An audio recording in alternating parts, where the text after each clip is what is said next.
So ngiyafisa comrade lo mbhinqo asubambe this time around sikhuluma indaba yokuthi i-ANC ayitholi nje lodge wathi phansi nge-ANC phansi phansi nge-ANC phansi phansi nge-IFP phansi phambili ngomkhonto wesizwe phambili phambili ngomkhonto wesizwe phambili phambili ngomnqamalala phambili izolo ukuthi uRamaphosa amemezela idate yokhetho.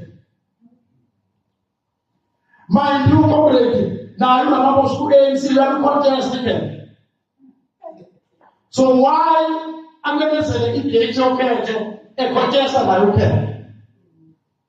So let's just a corruption ungashibukeli la eduzane. Zisemthandeni yayo ama-comrade lawa ya akagogo.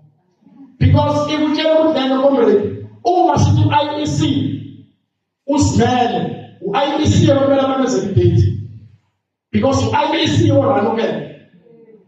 So awukwazi comrade ukuthi kube kuwena okhipha isiteki bese udetermine ama-terms. Can't be correct. So u-IEC kahle kahle